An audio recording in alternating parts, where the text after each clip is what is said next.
Hey, everybody, welcome to the Unrivaled Potential Podcast. Thanks for joining us. I'm Ryan McKee, and this is Mike Pomeroy. Hey guys, morning.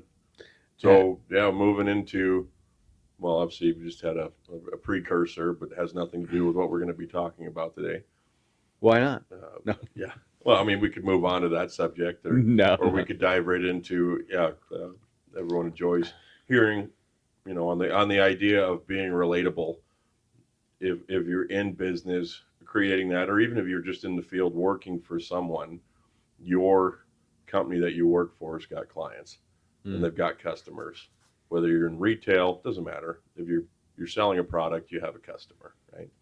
And in that, we all have bad customer stories. Either you're dealing with what are they, like a Karen, right? Or if you're in the owner position, then all of those high conflict, tough clients get passed off to you. If you're running a general manager position, any of those things, right? It's your job to know how to navigate those well, and sometimes you didn't, and back in the beginning of your career, right? You're learning how to deal with people like that, and then even worse, and you'll probably agree with this, Ryan. You're learning that there's actually people out there like that. And you're like, oh my goodness, why are you so upset right now? Like there yeah. could be worse things. Like this isn't socially acceptable. There's there's stuff like Oh, there's stuff like I know that. what you're talking about. That's the stuff like that happens, and you go, "What in the world were you thinking? Why are you reacting like this? What either set you off, or I didn't realize there was people that lived like this. That's a big thing, and why are you? I mean, just losing it, you know? Yeah, my dad just went out to San Diego to take care of his elderly aunt. His uncle, who was his dad's brother, had passed away a couple of years ago, and his aunt's she's 94, living with her 60 something year old son, who's just mooching off of her, and went out there to take care of her, and shows up at the house, and they're hoarders, and they've got stuff just stacked everywhere, and they go to use the toilet, and she's like, "Oh, here, take a bucket with you," because none of the toilets work. Their plumbing in the bathrooms is just kaput or whatever. Yeah, There's no water or something, and they just live that way. They haven't called anybody or tried to fix it or done anything. They just hanging out. well, Phil, they get to a point where they're so embarrassed. Right? yeah, yeah. Because she, the way my dad described it, she was this beautiful woman who always took really good care of herself, and she was borderline in tears because she's got this just rat's nest in her hair because she hasn't showered in who knows how long. And you feel bad for them, but at the same time, there's some comedy there Yeah, sometimes, and you're like, so you're doing what every day? All right, good for you. Yeah. and as especially as a service contractor, you get to walk into those houses and businesses and situations, and you just get to go fix something, observe, and hopefully get paid and walk out the door, right? yeah. Hopefully, yeah. Or yeah, that, some of that's those I tell the guys, like if you because we're working on plumbing, right? Even putting gloves on if you cut yourself or potentially get any kind of sliver in those houses. That's what I tell the guys to watch out for. Like if you're, we just had one just the other day where he's like, "Man, the house is terrible, Mike," and it was through some home insurance company, mm, so it's hard to get paid from those places anyway. And he's like, "We're gonna have to saw cut the floor." It's like, well, I mean, if you're, I mean, you're talking urine that's soaked into the floor ooh, and animal feces, any of those things, you start getting slivers or kicking dust up, instant infection, right? mm, And yeah. you're going to be out for, I know it's happened to me 2 or 3 days, so we're super cautious about places like that. Sometimes you just go in there and, Come back with scabies or something. yeah, try and talk to the customer and be nice, and that's what you can do, and then pass it off to somebody else. Hmm. This is your problem. I'm gonna send XYZ plumbing company out here, and they're gonna take care of Yeah, you. I was gonna name somebody, and I thought, yeah, better not. I hear Ben Franklin doesn't really care about their employees, so call them. yeah, yeah. Oh, now we're in Yeah, right. Yeah. it. So what's the worst, grossest? Well, you told me about those. Well, we've had gross moments, but they weren't normally involving customers. Uh, Was it Ukrainian or Polak or something? it was Ukrainians that had lived in this house, Oh and yeah, yeah, it yeah. was a crawl space. Yeah, Just filled with sewage. yeah. So we've heard about the Ukrainian sewage crawl So that was space. gross, but the customers were really nice. If we're talking specific bad customer Hmm. experiences, you know, for me, there's angry customers, and then there's just oblivious customers, right? Oh yeah. And oblivious people they were the most difficult for me to understand. That's what changed my it just changes your perspective of people, not in a bad way. It just goes, oh, there's people out there like that. Yeah. It can give you a little bit more understanding of how people live in this world. But then, so probably one of my first experiences with an irate, not irate, but naive and fairly Just totally tone deaf customer. yeah, exactly like that was I was doing a water heater in her house. I'd gone over, bid the job out. This was several years ago. I was working for another company and walked into the house, and as part of the career, right, you learn how to try to get dogs to like you Mm. for multiple reasons. Most of it is because people understand their dogs well. So they have animals, and their dogs don't like you. They don't like you, right? Yeah. And I do the same thing, right? I've had English Mastiffs. We had them for years. My last dog, if she didn't like you, and sometimes if you have like a rescue animal, and they've been in an abusive environment, dogs get scared based off of size, right? So Mm. if I walk into a room and that dog was beaten as a puppy by a guy my size, instant dislike, Yeah. right? And you can normally work through that with them, but not not There's always. still that So subconscious so visceral like. if I have like my dogs were used to me, and they liked everyone until they didn't. And I honestly trust my dog's instincts of knowing like that's a bad person. Mm. There's something off here that doesn't make sense. What am Yeah. I not seeing? Right. So you always try to make sure you get along with the dogs. I always get down on the ground, have treats in my pocket, all of those things. And this one dog, it was like a corgi mix, right? Not a very big animal. Came in the house and she's like, yeah, she gets nervous around people. And I was like, oh, okay, sounds good. I'll get down and put my hand out. Dog sniffed it, managed to pet her ears really good. She went on with her day. Going in and out of this house, and this dog's just staring at my ankle like it's the next piece of T-bone. Mm. Well, it's just licking its lips, and I'm like, It's like the old cartoons when they'd get like on a desert island or out, stranded on a boat, and the other person in the boat turns into like a big turkey leg. yeah, exactly. Mike's leg was a big turkey And I'm leg. watching this dog, trying not to get angry, but it's just eyeballing me. And in the back of my mind, I'm sitting there going, like, I'll kill you if you touch me. And I kill you. nice old gal, and we're getting along good. And I was like, yes, do I need to worry about your dog? Because and she's like, well, she's bitten a couple people, but for the most part, she's super friendly. She should leave you alone. It's like, well, I don't know whether super friendly is the right word, but You can't say super friendly about a dog that's bitten a couple people. yeah. So I'm like carting a water heater in and out and getting this old one out of the basement, doing all the things. I'm there for about an hour, and I'm watching this dog because every time I come in the house, it's staring at me and standing still until I go past it, and then as soon as I go past it, it just makes a beeline for my leg, and I keep turning around, and it kind of stops like one of those ghost movies. Something moves, and then you turn around and it stops and stands there and looks at you, and then you walk again, and it just keeps moving closer. And so they get one more trip upstairs, and this dog gets really close to my leg and latches on. Mm. And of course I smack it, right? I hit it on the head, and I'm like, "Ma'am, you said you like I'm bleeding a little bit now." And I said, "Dog doesn't obviously like me, and could you lock it up in the room?" And she said, "Well, I can't lock the dog up. She gets really anxious in rooms by herself." And I was like, "Well, ma'am, I'm getting really anxious out here, and I don't want to hurt your dog, but I'm also not going to let it just bite me." And she's like, "Well, I can't lock it up."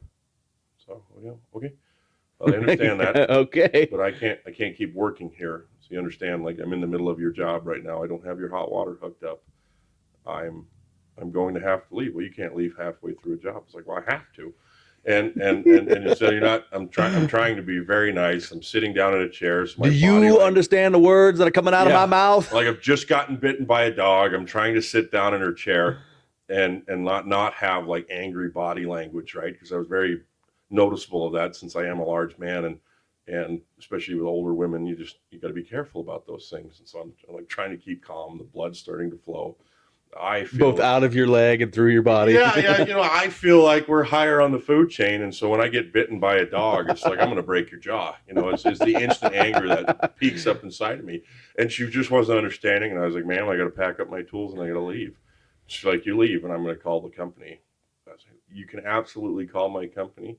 I Call him said, right now. "Yeah," I said, "but I have no complaints, and they're gonna pick my side."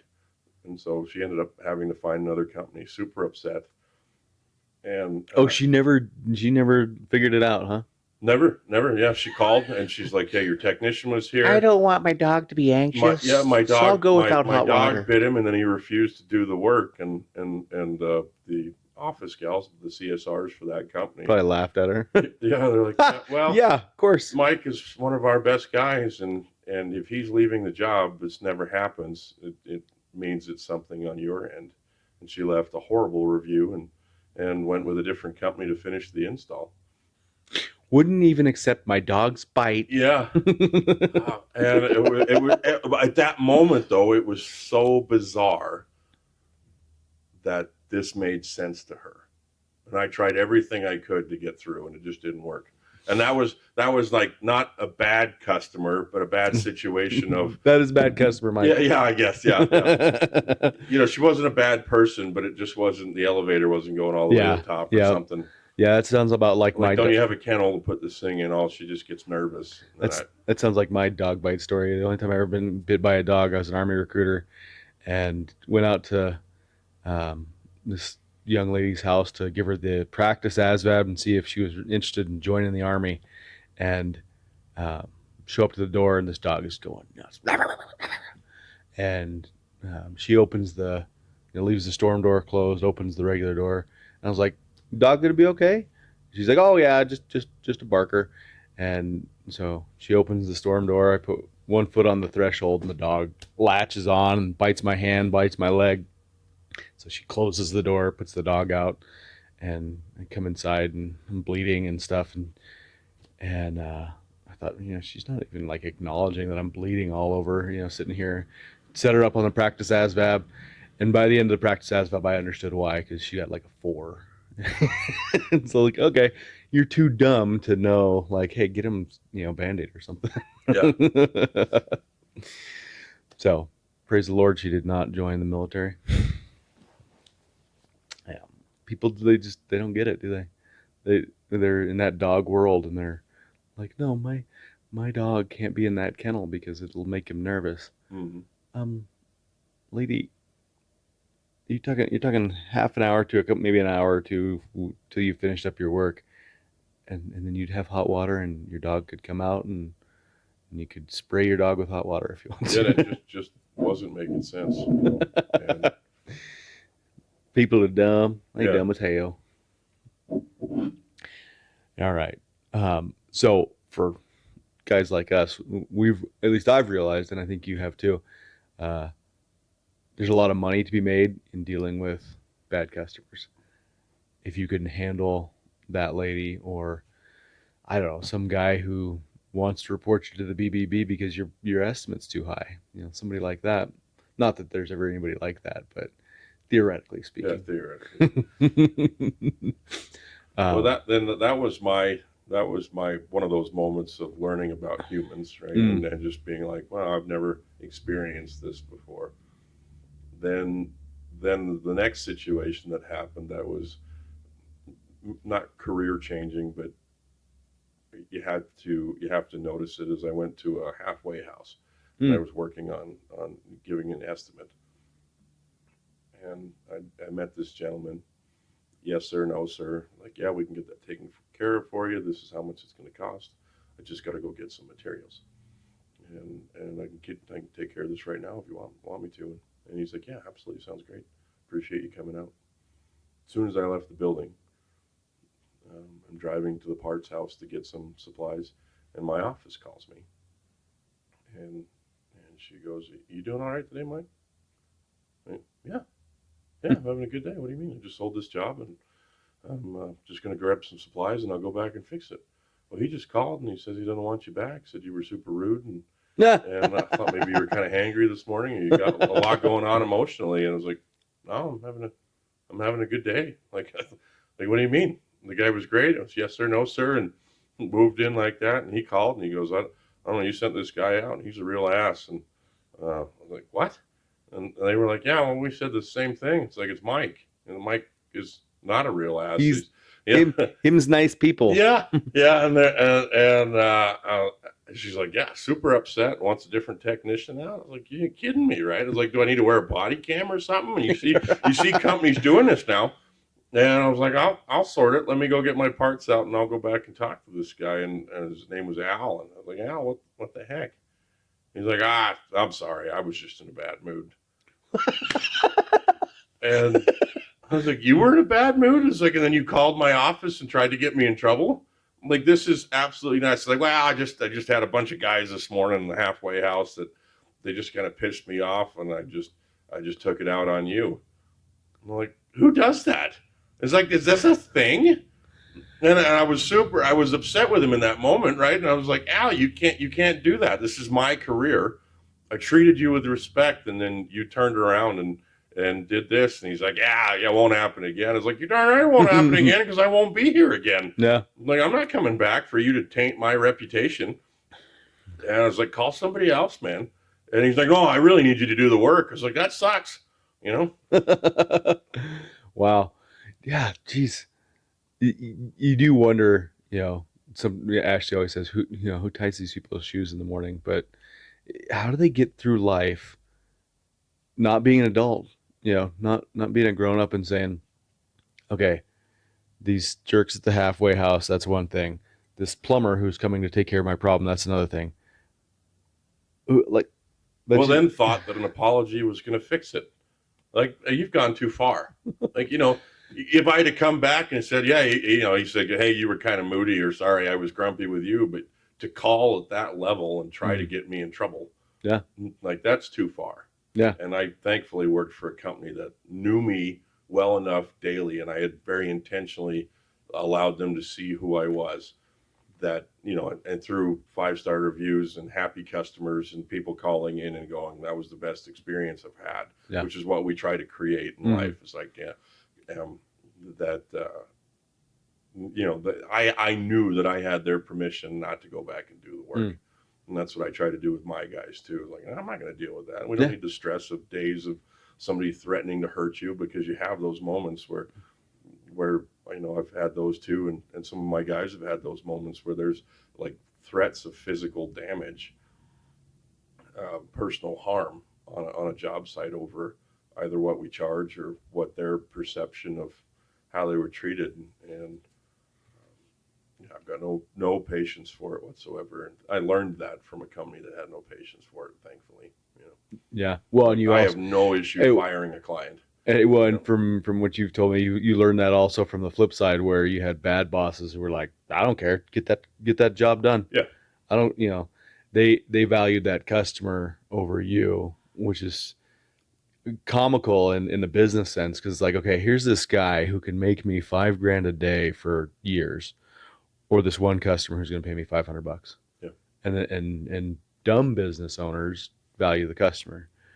Smart ones value that employee who, is going to be a partner with them, making lots of money. Yeah, you're always going to get more customers if you're doing it right. Yeah, right? You're always going to get more. Sure, do we need the income? Absolutely, but to degrade yourself as a human being, especially when you're in sales and like taking care of people, it takes one. And I learned this years later, but it takes one situation like that you became okay to be in. Oh yeah, and then. And actually, you teach your customers how to treat you. Yeah, and it actually takes you down a notch on a confidence level when you're like, oh yeah, you just kind of take it a little bit, and you go, I need this work. And when you start acting like that, it actually affects you so much emotionally and mentally Mm-hmm. that it'll affect the rest of your customers and clientele. As Mm. soon as you get to the point where you go, I know I'm right in this situation and you can't talk to me like that. Some customers are going to, I have another situation that we can talk about, but some customers are going to respect you more in those moments because there's a lot of men out there that we're dealing with. I mean, a lot of our clients are 55-year-old and up women because they're home and their husbands are working. But sometimes you get a rough guy that's used to being in charge or been a business owner and stuff, and they can become very, Or a pastor. yeah, pastor. That was the story I was thinking of. They can become very rough very quickly, and somewhat of a bully, and if which is incredible to me, if they've gone their entire life without being called out, or people are scared to because of who they are or their role was, Yeah. then it takes a strong person to call them out, and they will, if they're emotionally intelligent, they'll take it well. If they're not, then They'll fight back. exactly, They'll get defensive and lash out. yeah, it's always your fault and stuff like that. And then you realize you have the power of the fact that you've got the tools and you're there. Yeah. That point you're talking about of that having that confidence to say, I don't need this one customer is huge because I work with so many different business owners, and we were talking about one yesterday, and where the perception is just that this business never has enough customers, and there's they're always struggling, and they're can't quite turn it into a real business. It's self-employment at best. Um, it it's life changing for every business when you can say, I'm going to turn down this customer, both whether it's for if you're running it all yourself, for my self esteem and my well being. I just don't. It is not profitable for me to deal with that situation all the time, or for my guys. Like, hey, I'm not going to put my employees in this situation where they have to deal with this person. Like I said, life changing, and Yeah. going even farther back, you built a foundation of, hey, I do great work every day.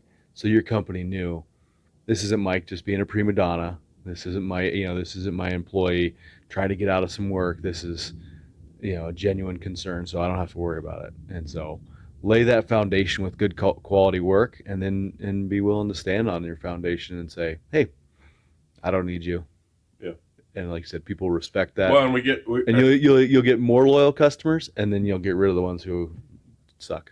and I think our culture, right, of high consumer retail stores, Mm. right, that's where this has been trained in, right. If you go make enough The stink, customer is always right. if you make enough Bullshit. yeah, exactly, right. If you make enough stink at Walmart Oh. or Amazon or Target, you'll get your item for free. Amazon's the worst. Yeah. You just say, no, didn't like it. Half the time you get to keep it, and they send you a refund. Yeah.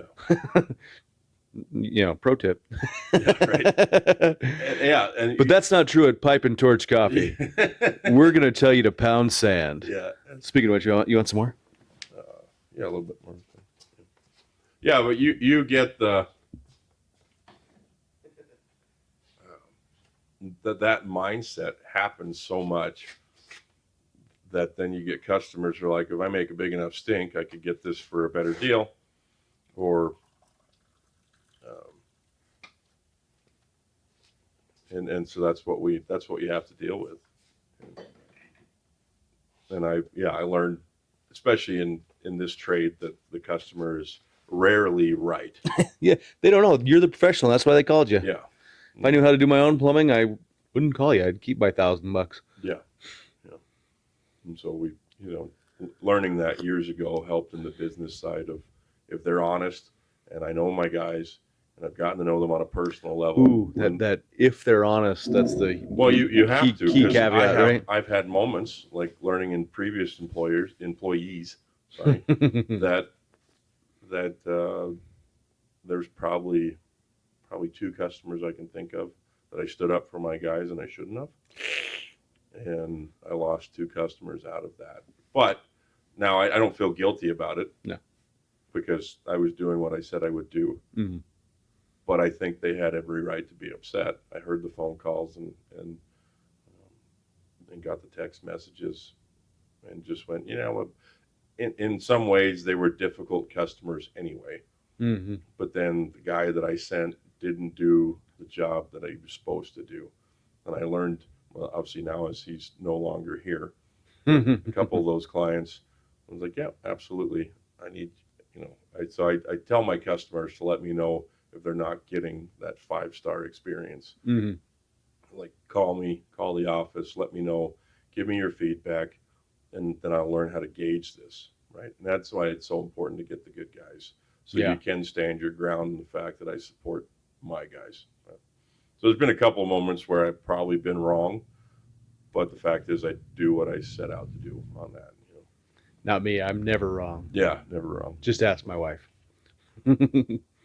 Yeah, that's another life lesson, right? And take your time, hire the right guys, because it's much more expensive to clean up after the wrong ones. Yeah, for sure. All right, guys, thanks for joining us for the Unrivaled Potential Podcast. I'm Mike Pomeroy, Everything Unrivaled, and I'm Ryan McKee. And that's John. All right, have a great day. See you next Thursday.